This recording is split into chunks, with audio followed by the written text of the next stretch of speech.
Hello बच्चों, मेरा नाम है रमेश परमातो और आपका हमारे यूट्यूब चैनल में वेलकम है। तो यहाँ हम क्लास 10 मैथमेटिक्स में चैप्टर नंबर 6 जिसका नाम क्या है बच्चों, त्रिभुज, ट्रायंगल्स, ये सबको हम लोग आज पढ़ेंगे। ठीक है, त्रिभुज के बारे में हम लोग जानेंगे और त्रिभुज से रिलेटेड जितना भी आपका क्लास 10 का मैथमेटिक्स चैप्टर नंबर 6 में आपको दिया हुआ वो सब हम लोग पढ़ेंगे। ठीक है, तो चलिए आप वीडियो में कंटिन्यू बने रहिए।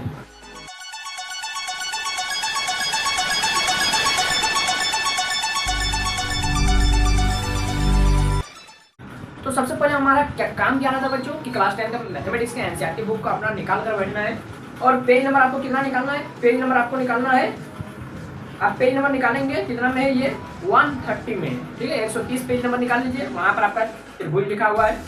तो इस चैप्टर को हम लोग शुरुआत करते हैं। कुछ हम लोग क्लास 9 के बारे में, हम लोग क्लास 9 में भी हम लोग त्रिभुज के बारे में पढ़े थे।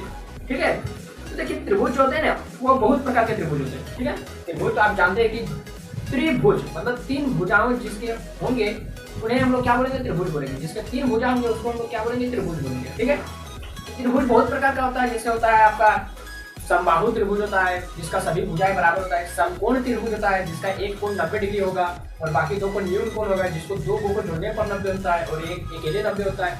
समद्विबाहु त्रिभुज होता है जिसका दो भुजा बराबर होता है। ठीक है, और एक होता है जिसका कोई भी भुजा बराबर ना हो। ठीक है, तो उस तरह से हमारा बहुत प्रकार का त्रिभुज होता है।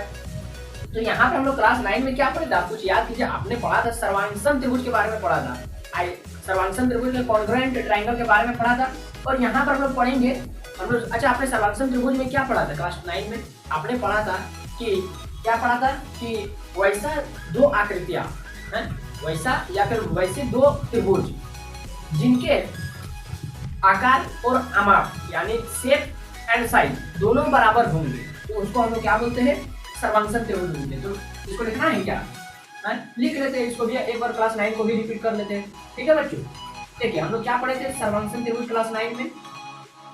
सर्वांगसम त्रिभुज के बारे में क्या पढ़े थे, थोड़ा रिपीट कर लेते हैं ताकि आपको यादें ताजा हो जाएंगे। ठीक है, उसके बाद आगे पढ़ेंगे और हम लोगों को बहुत आसान लगेगा पढ़ने में। सर्वांगसम त्रिभुज हम लोग क्या पढ़े थे कि दो त्रिभुज मेरा साथ साथ आप लोग भी लिखते चलिए कॉपी में ताकि समझ में भी आएगा और हम लोग साथ साथ आगे बढ़ेंगे। तो दो त्रिभुज जिनकी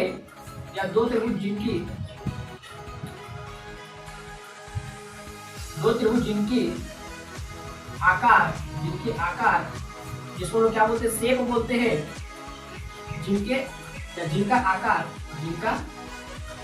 दो त्रिभुज जिनका आकार तथा शेप, सॉरी जिसका आकार जिसको हम शेप बोलते हैं तथा आमाप जिसको हम साइज बोलते हैं। ठीक है, दोनों ही बराबर होता है। दो त्रिभुज जिनका आकार तथा आमाप बराबर होता है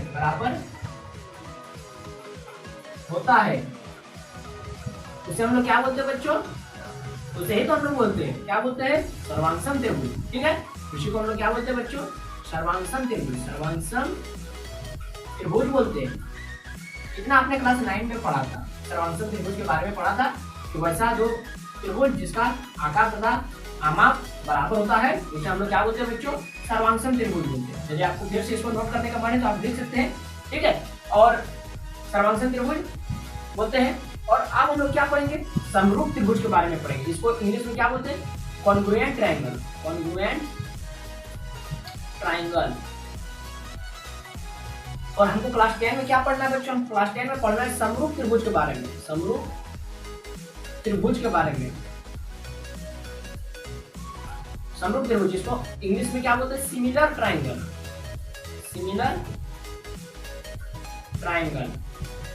सिमिलर ट्रायंगल देखिए बच्चों, जैसे हम लोग क्लास 9 में क्या क्या पढ़े थे, हम लोग सर्वांगसम त्रिभुज पढ़े थे।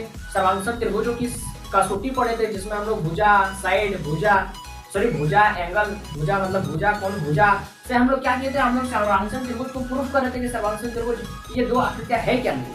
ठीक है, एक तो उसका डिफरेंशियल से पता कर सकते हैं कि जिनका साइज तथा शेप बराबर है तो उसको सर्वांगसम त्रिभुज बोलते हैं। और एक क्या तरीका था पता करने का कि जिसको हम लोग मैथमेटिकली देखते थे कि उसका सर्वांगसम कसौटी से हम लोग देखते हैं, जहाँ पर हम लोग भुजा, कोण, भुजा, या कोण भुजा कोण ये सब लगाते थे ना, वो उसको कसौटी बोलते, ठीक है। उतना हम लोग क्लास 9 में देखे थे। अब हम लोग यहाँ पर भी कसौटी का काम पड़ेगा, ठीक है, जरूरत पड़ेगा। तो सबसे पहले हम लोग देख लेते हैं कि सर्वांगसम त्रिभुज के बाद हमारा आता है समरूप त्रिभुज। तो समरूप त्रिभुज किसको बोलेंगे?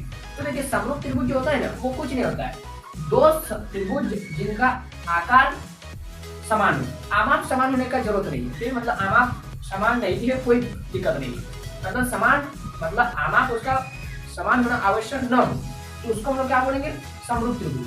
समझ में आ गया? इसको लिख देते, उसके बाद फिर से समझाते हैं कि दो आकृतियां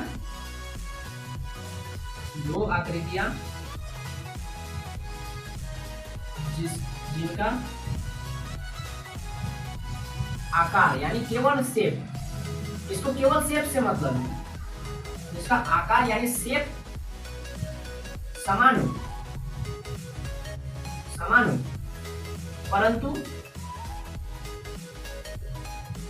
आमाप यानी साइज का समान होना आवश्यक नहीं, साइज का समान होना आवश्यक न हो, तो उसको हम लोग क्या बोलते हैं बच्चों? उसको हम लोग बोलते हैं समरूप त्रिभुज। उसी को हम लोग क्या बोलते हैं? समरूप त्रिभुज। समरूप त्रिभुज, ठीक है। क्लियर हो गया? समझ में आ गया कि दो आकृतियां, यहाँ पर आकृति में आपका त्रिभुज भी हो सकता है, चाहे आप कुछ भी ले सकते हैं, ठीक है। चतुर्भुज लेंगे तो वहां पर समरूप चतुर्भुज बोलेंगे। तो दो आकृतियां जिनका आकार समान है, परंतु मतलब आकार मतलब शेप समान है, यानी हमको एक ही जैसा दिख रहा है, ठीक है, परंतु उसका साइज से कोई लेना देना, कोई 5 मीटर है, कोई 4 मीटर है, उससे कोई लेना देना नहीं है ना। तो उसको हम लोग क्या बोलते हैं? समरूप त्रिभुज बोलते हैं। इतना समझ में आ गया? इसको पहले नोट कर लिया होंगे। चलिए आगे देखते हैं हम लोग। अब एक नोट करके लिख लीजिए बच्चे, एक नोट करके आपको क्या लिखना है कि ये आपका ऑब्जेक्टिव में पूछा जा सकता है, ठीक है। देखिए ऑब्जेक्टिव में ये आपका पूछा जा सकता है। नोट करके क्या लिखना है? नोट करके लिखना है कि देखिए आप लोग क्लास 9 में पाइथागोरस प्रमेय पढ़े, बिल्कुल पढ़े होंगे, ठीक है। तो पाइथागोरस प्रमेय में हम लोग क्या लिखते थे? हम लोग देखते थे कि बड़े बड़े मीनार की ऊंचाइयों को हम लोग निकालते थे, हम लोग बड़े बड़े मीनार की ऊंचाइयों को निकालते थे। और हम लोग क्या करते थे? हम लोग धरती से सूरज के बीच की दूरी को निकालते थे, है ना, और पुल की लंबाई को निकालते थे। तो बहुत सारा चीज हम लोग निकालते थे, ठीक है। लंबी लंबी दूरियों को निकालते थे जहां पर मनुष्य पहुंच नहीं सकता है, ठीक है। और लंबे लंबे टावर की ऊंचाइयों को निकालते थे। तो वो कैसे निकालते थे? हम लोग पाइथागोरस प्रमेय का अनुप्रयोग था वो सारे, ठीक है, पाइथागोरस प्रमेय का प्रयोग करके। तो पाइथागोरस प्रमेय मेरा क्या कहता था? मेरा कहता था कि जो कर्ण का स्क्वायर होगा ना, वो लंब का स्क्वायर प्लस आधार का स्क्वायर के बराबर होता है। ये मेरा पाइथागोरस प्रमेय कहता था। तो ये मेरा पाइथागोरस प्रमेय कहता था, पाइथागोरस प्रमेय। ये मेरा पाइथागोरस प्रमेय कहता था कि कर्ण का स्क्वायर जो होगा ना, वो लंब का स्क्वायर प्लस आधार का स्क्वायर के बराबर होता है। और ये जो पाइथागोरस प्रमेय है ना, तो इसको हम लोग यहाँ पर क्यों पढ़ रहे हैं? हम लोग तो त्रिभुज पढ़ रहे हैं, हम लोग तो क्लास 10 में पढ़ रहे हैं। तो हम लोग क्लास 10 में इसका क्यों पढ़ रहे हैं? क्योंकि देखिए ये आपको ऑब्जेक्टिव में पूछ सकता है कि पाइथागोरस प्रमेय जो लंबी दूरियों और ऊंचाइयों को मापने के लिए प्रयोग की जाने वाली जो पाइथागोरस प्रमेय है, वो आपका जो है ना, वो आपका समरूप त्रिभुजों के सिद्धांत पर ही आधारित होता है, ठीक है। ये आपका रहता है कि आपको नोट में क्या लिखना है कि लंबी दूरियों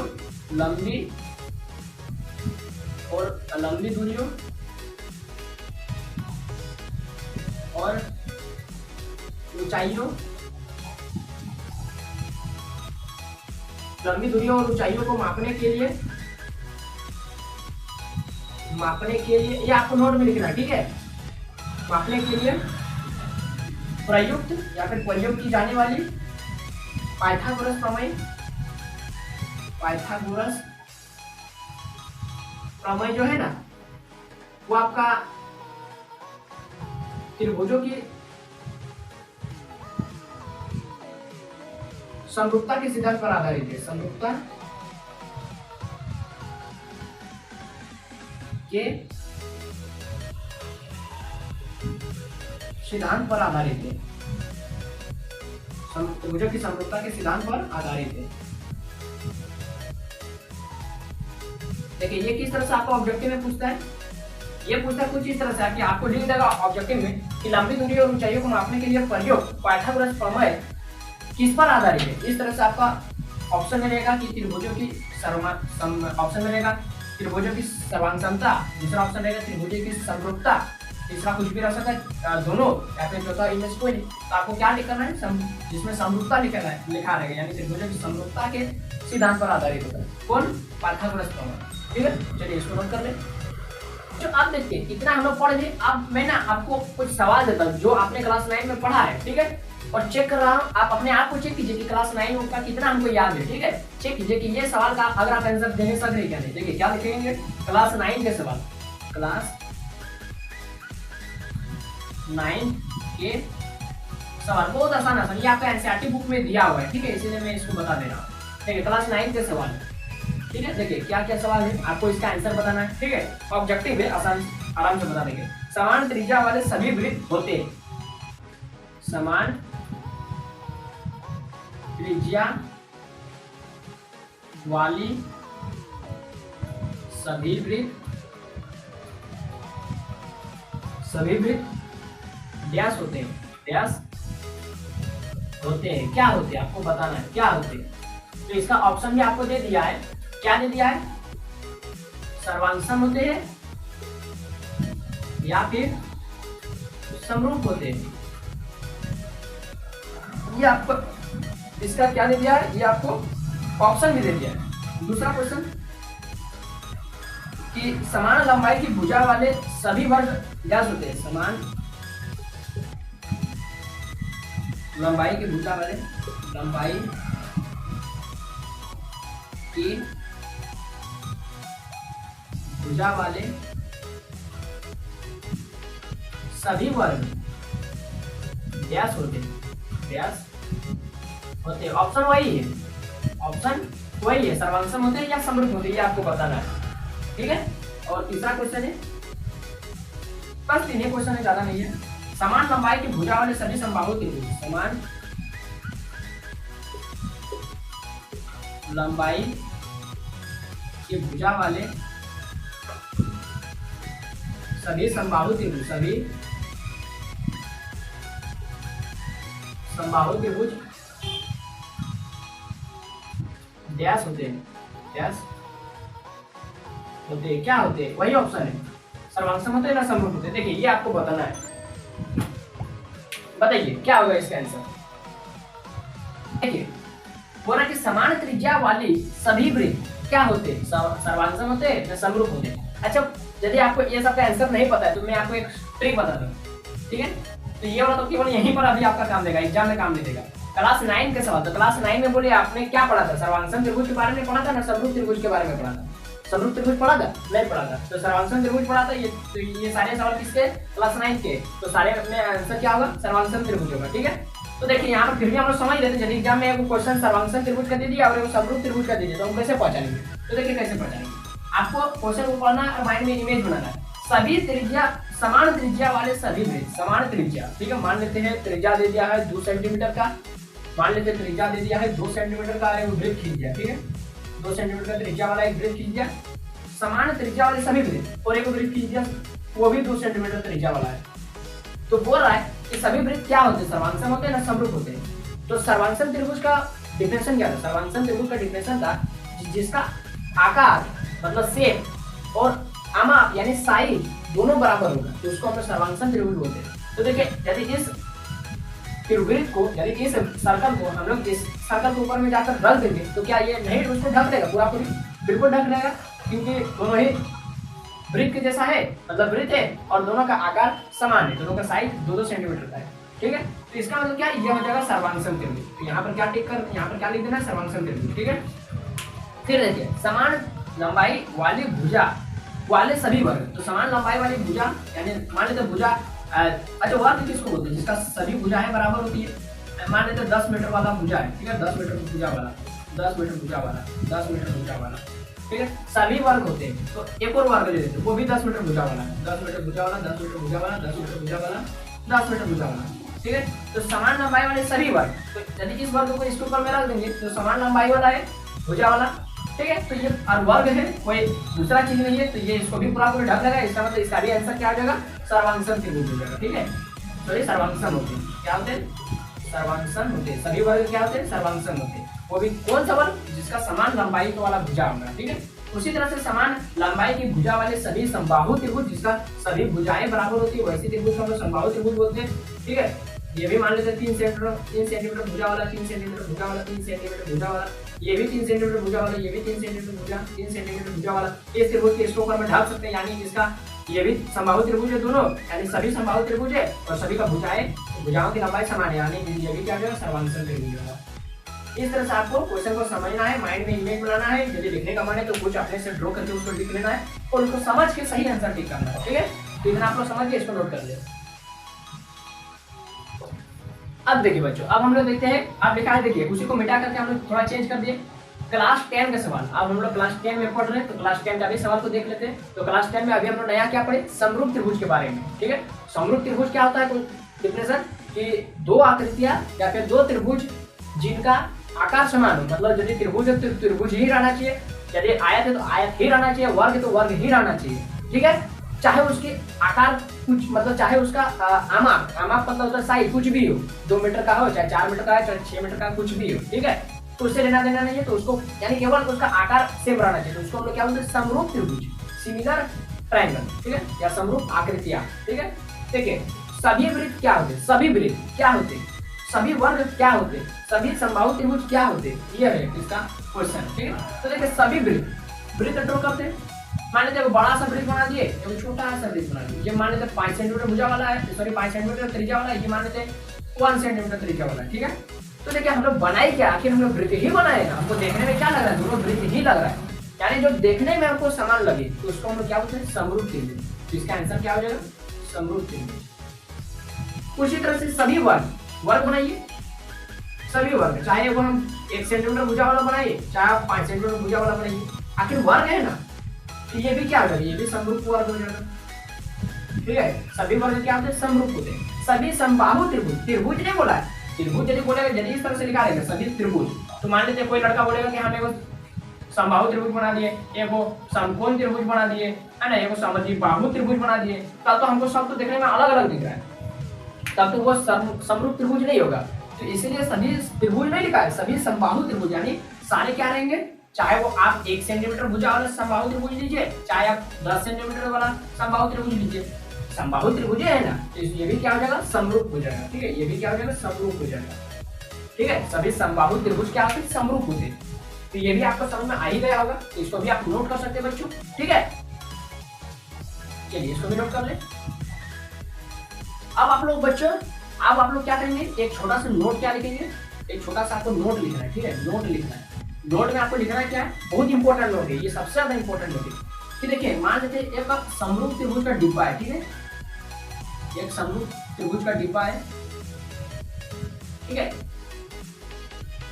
एक समरूप त्रिभुज का डिब्बा है, मतलब एक बक्सा है जिसमें हम, मतलब एक समरूप त्रिभुज का बक्सा है। ठीक है, तो और हम बहुत सारा समबाहु त्रिभुज, सॉरी सर्वांशम, एक समरूप मान लेते त्रिभुज को छोड़ देते, समरूप आकृतियां का डिब्बा है। ठीक है, समरूप आकृति का डिब्बा है, आकृतियों का डिब्बा है। ठीक है, समरूप आकृतियां, और हम ले लेते हैं सर्वांशम आकृतियां। समझिए, इसको समझिए, बहुत ज्यादा इंपॉर्टेंट है, सर्वांशम आकृतियां, इसको समझिए, बहुत ज्यादा इंपॉर्टेंट है, ये भी आपका ऑब्जेक्टिव रहता है। ठीक है, ठीक है, देखिए समरूप आकृतियों का एक बक्सा है मेरे पास, और हमको सर्वांशम आकृतियां देखना है कि समरूप आकृतियों में हम लिख सकते क्या है, यानी डाल से रख सकते क्या। तो देखिए सर्वांशम आकृतियों का आखिर डिफिनेशन क्या होता है, जिसका आकार और आमाप दोनों ही बराबर होता है। ठीक है, जिसमें दोनों बराबर होता है उसको हम सर्वांशम त्रिभुज आकृतियां बोलते हैं। ठीक है, तो जितना भी, इसको नोट कर लीजिए कि जितना भी सर्वांशम आकृतियां है सारे समरूप आकृतियों में आता है। ठीक है, जितना भी सर्वांशम आकृतियां है सारे समरूप आकृतियों में आती है। ठीक है, मतलब सर्वांशम आकृतियों का जितना भी आप उदाहरण लेंगे, आप उसको समरूप आकृति का उदाहरण में लिख सकते हैं, लेकिन जितना भी समरूप आकृतियों का आप उदाहरण लेंगे उसको आप सर्वांशम आकृतियों के में नहीं लिख सकते, सर्वांशम आकृतियों के कैटेगरी में नहीं लिख सकते। ठीक है, समझ में आ गया क्या बोलना चाह रहे हैं, कि जितना भी सर्वांशम आकृतियां होती है सारी समरूप आकृतियां होती है, परंतु सारी समरूप आकृतियां सर्वांशम आकृतियां नहीं होती, बस ये बोलना चाह रहे हैं। ठीक है, तो इसको आपको अपना माइंड में सेट करके रखना है। ठीक है, क्योंकि ये आपका इस चैप्टर में बहुत ज्यादा इंपॉर्टेंट पॉइंट है। यही वाला पॉइंट है कि क्या लिखना है कि सभी सर्वांगसम आकृतियां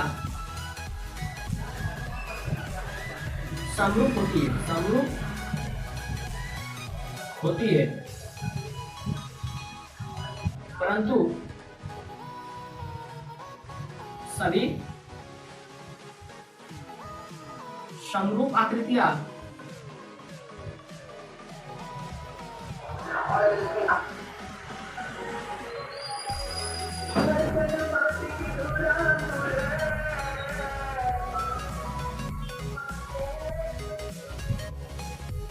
ठीक है।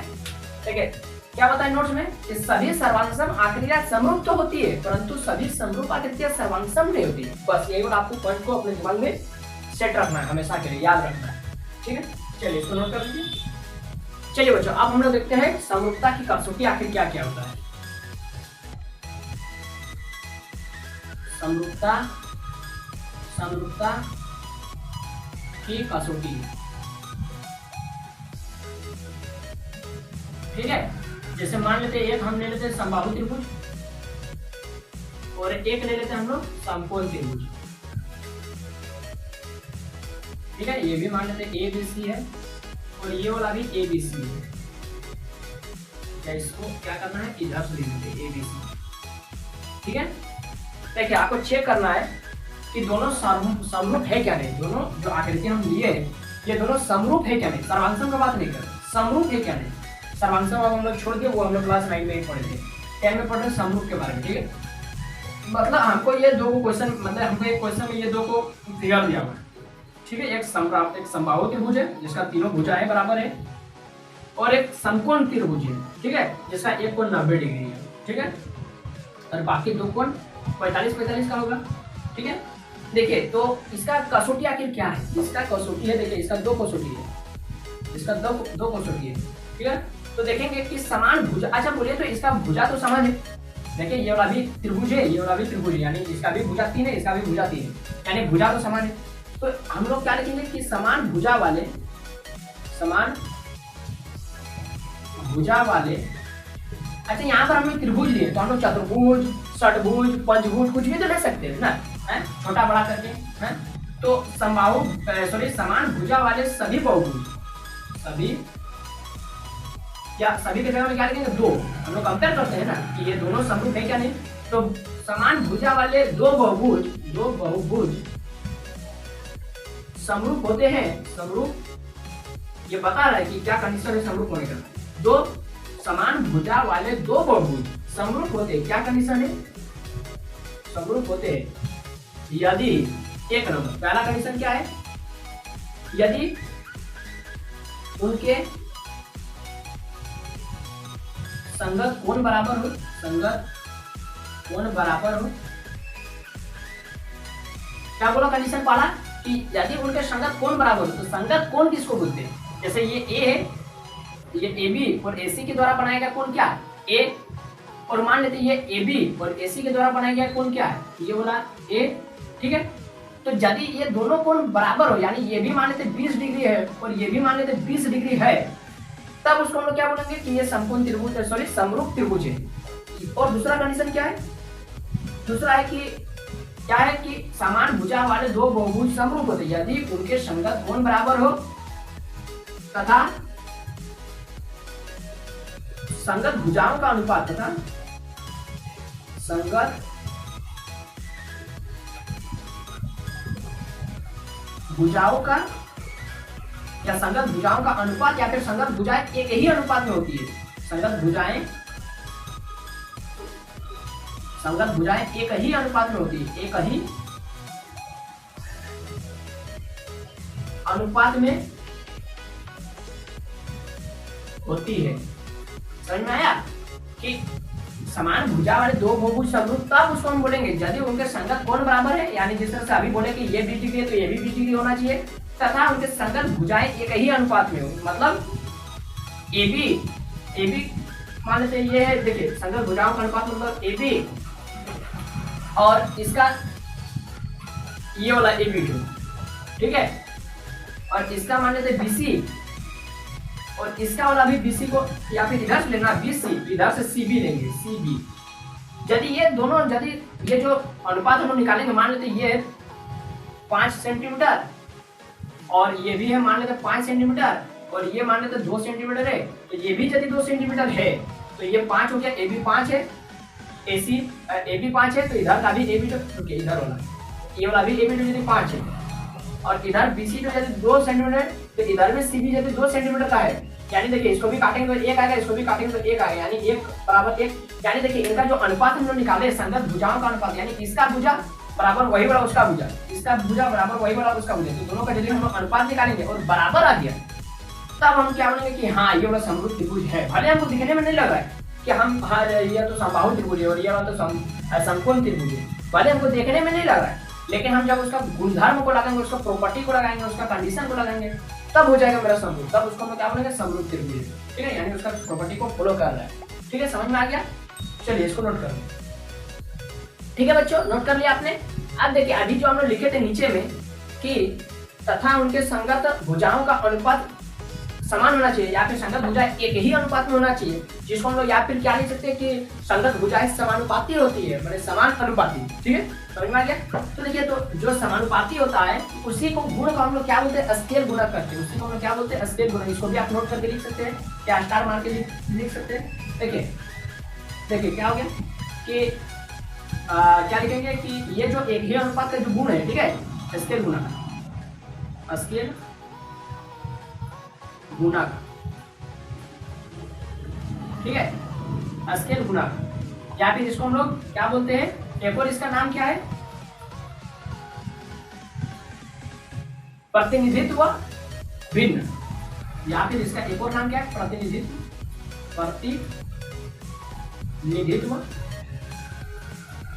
भिन्न। ठीक है, इसका दो नाम है जो आपको बोलना है, जो आपका एग्जाम में ऑप्शन में रहेगा। ठीक है, एक स्केल गुणा कभी क्या पता है कि जो आपका दूसरा वाला जो गुण था, दूसरा वाला गुण था, पहला गुण में क्या था, संगत कोण बराबर था, और दूसरा वाला जो गुण जो भुजाएं समान अनुपात में होती है कि समरूपता की कसौटी में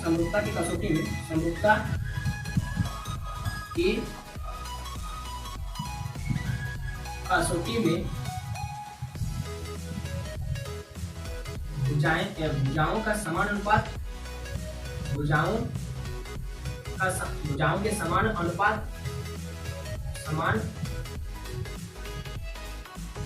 अनुपात को स्केल गुणा कर,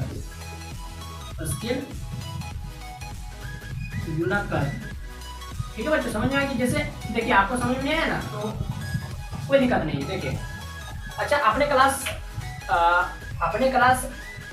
8 में पढ़ा था परावर्तन के नियम, उसमें आपका था पढ़ा था, पहले बोलिए।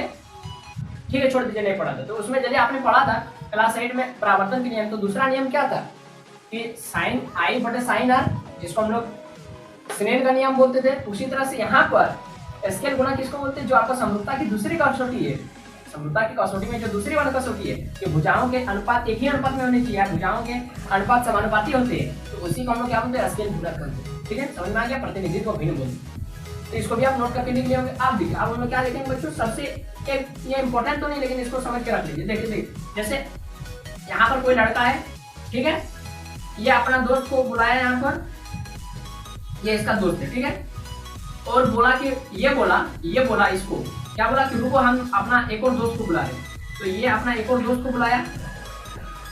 ठीक है, तो ये है, देखिए ये इसका दोस्त है, ठीक है, मतलब इसका दोस्त ये और इसका दोस्त ये, तो बोलिए ये इसका दोस्त हुआ, ये इसका दोस्त हुआ, तो ये भी तो इसका दोस्त हुआ। समझ में आया? यानी पहले व्यक्ति का यदि संबंध दूसरे व्यक्ति के साथ और दूसरे व्यक्ति का संबंध तीसरे व्यक्ति के साथ है, तो पहले व्यक्ति का भी संबंध तीसरे व्यक्ति के साथ जरूर होगा। ठीक है, तो यही वाला यहाँ पर समरूपता में भी यही वाला मतलब यही वाला चीज लगता है, यही वाला गुण लगता है। ठीक है, क्या लगता है, क्या लगता है, यदि एक बहुभुज किसी अन्य बहुभुज के समरूप हो, ठीक है, यदि एक बहुभुज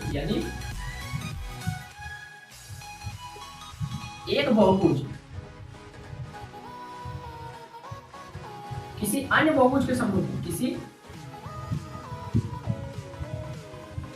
अन्य बहुभुज के समरूप हो। यानी कि यदि एक बहुभुज किसी अन्य बहुभुज के समरूप हो तथा दूसरे बहुभुज का तथा दूसरा बहुभुज किसी तीसरे बहुभुज के समरूप हो तथा दूसरा बहुभुज किसी तीसरे बहुभुज के समरूप हो, किसी तीसरे बहुभुज के समरूप हो तो जाहिर सी बात है पहले बहुभुज का भी तो पहला बहुभुज भी क्या होगा, पहला बहुभुज भी क्या होगा बच्चों, भी क्या होगा, तीसरे बहुभुज का समरूप होगा, तीसरे बहुभुज का समरूप होगा। देखिए कैसे, जैसे मान लेते हैं कि त्रिभुज एबीसी, मान लेते हैं त्रिभुज एबीसी समरूप है। समरूपता का साइन ये वाला होता है, ठीक है, सर्वांशण का साइन इस तरह से होता है और समरूप का साइन इस तरह से होता है, ठीक है। तो देखिए यदि त्रिभुज एबीसी समरूप है त्रिभुज पी क्यू आर का, और मान लेते हैं कि त्रिभुज पी क्यू आर जो है ना वो समरूप है त्रिभुज एक्स वाई जेड का, तो इस तरह से इसको समीकरण 1 माने, इसको समीकरण 2 माने, तो दोनों समीकरण से हम लोग या समीकरण 1 तथा 2 से देखेंगे कि इसलिए जो आपका त्रिभुज एबीसी है ना वो भी समरूप होगा त्रिभुज एक्स वाई जेड का। बस यही हम बोलना चाह रहे हैं, यही वाला बोलना चाह रहे हैं, ठीक है, समझ में आ गया होगा। तो इसको नोट कर लीजिए और आज का सवाल मतलब आज का क्लास को हम लोग यहीं पर समाप्त करते हैं।